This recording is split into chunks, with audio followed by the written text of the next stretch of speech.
خانووی بێ ئیجازە.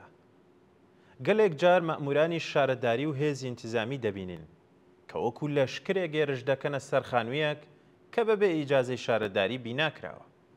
بۆچی ئەم لەشکەرکێشیە بۆ سەر تاقەماڵێک بۆ ئەوەی چەند هەزار خەڵکی ئەم گەڕەکە کە ئەوانیش بێ ئیجازە خانوویان بینا کردووە حسابێتە دەستیان یان دەمی مەئمورانی شارەداری و کاربەدەستانی دەوڵەتی چاور بکەن تاوازیان لێبێنن یان خۆیان بە شوێنەیی ماڵەکانیان جێبێڵن و تەرکەوە تەن بکەن.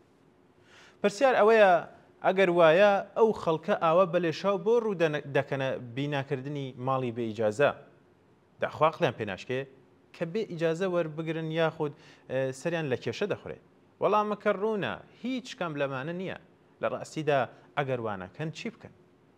هیچ کەم لەوانە نەتوانای کڕینی زەویان هەیە کە بەهۆی زەوی خۆری و باندبازی کاربەدەستانی ڕژێم بە قیمەتی هەر مەترێکی چوارگۆشەی لە پەرەوازەترین شوێنی شاریش بووەتە خوێنی سیاوەش و نەتوانێت ئەوەیان هەیە بە پێی یاسای بیناسازی دەوڵەتی کەرەسەی پێویست ئامادە بکەن و ماڵەکان بە شێوەی ستاندارد پێکەوە بنێن.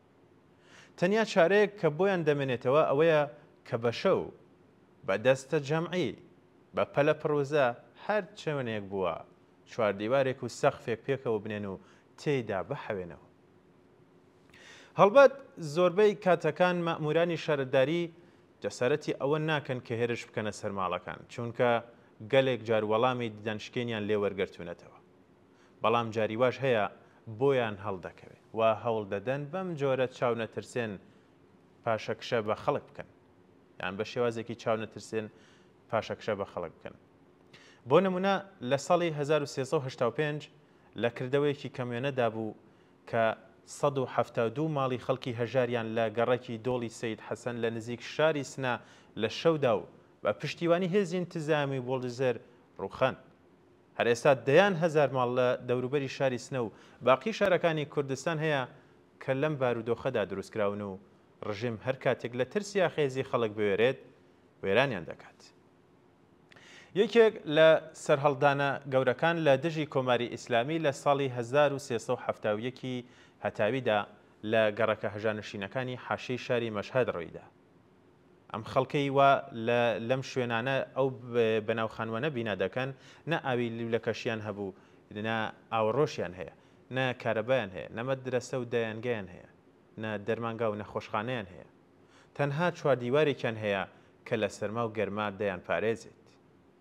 لە ئاوا بارودۆخێکدایە کە حاشیەنشینی لە ناوچە کوردنشینەکانی ئێران بە شێوەیەکی بێوێنە پەرەدەسێنێ لە ماکۆ و سۆما و برا دۆستەوە تا ئیلام و قەسری شیرین شارێک نییە کە خاوەنی چەندین گەڕێکی حاشیەیی ناستانداردی شاری نەبێت. شاری سنە بە تەنیایی خاوەنی 8 گەڕێکی حاشیەنشین و 12 سکونەتگای بە وتەی ڕژێم غەیرە ڕەسمیە. 55% جەمعیەتی ئەم شارە لە شوێنەکانی ناستانداردی شاریدا دەژین. لە مەهابادیش 10 ناوچی حاشیەنشین هەیە و زیاتر لە 35% جەمعیەتی شاری مەهابادیش حاشیەنشینن. شارە کوردنشینەکانی دیکەش خاوەنی بارودۆخێکی بێگومان هاوشێوەن و ژمارەی گەڕەکی حاشیەیی لە شارەکانی سەر سنوور وەکو بانا مەریوان پیرانشار پاوە و ئەوانی تر بەهۆی هاتنی لاوان لە دێهاتە هەژارەکانەوە بۆ کاری کۆڵبەری و کار لە بازاڕچەکانی سەر سنووردا ڕوو لە زیادبوونە. جەمعیەتی ئەم گەڕەکانە بە خێرایی و بە شێوەیەکی کۆنتترۆڵ نەکراو لە حاڵی پەرەسەندندایە و ژمارەیەکی زۆر لە کرێکاران کۆچبەرانی دێهاتەکان کرێنشینەکانی نێو شارەکان کە توانای دانی کرێماڵی ڕۆژ بە ڕۆژ ڕوو لە زیادبوونیان نییە و لاوانی بێکار و بەرەی دووهەمی دانیشتوانی ئەم گەڕەکانن توێژێکن کە بە جەمعیەتی ئەم گەڕەکانەوە زیاد دەبن. دانیشتوانی ئەم گەڕەکانە بریتین لە کرێکارانی بێکار، لاوانی خوێندەواری هەڵوەدای کار، دەستفرۆشەکان، کاسبکارانی هەژاری بازاڕ سنووریەکان، کرێکارانی مەیدانی بار، کۆڵبەرەکان، ژنان و کچانی بێکار هەروەها. ئەو بە ساڵە چوانە دەگرێتەوە کە هیچ چەشنە پشتیوانێکی کۆمەڵایەتی نایانگرێتەوە. دەوڵەت هەروەکو چاوەڕوان دەکرێت لە جیاتی بە پیردەردی ناچاری خەڵکی ئەو گەڕەکانەوە بچێت. تەنیا ڕێگاچارەیە کە ڕەچاوی دەکات ئەوەیە کە وەکو دوژمن چاویان لێ بکات و پەلامەریان بۆ بەرێت و بیان ترسێنێ و بڵاویان پێ بکات.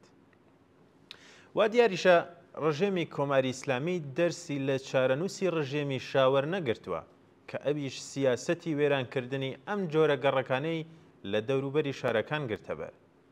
خۆپیشاندانەکان لە دژی ڕژێمیشا لەم گەڕەکانە و لە دژی ئەوانەی هاتەبوون ماڵەکانیان بەسەردا بڕوخێنن دەستی پێکرد و ڕوخاندنی تەخت و بەختی ڕژێمی پاشایەتی لێکەوتەوە.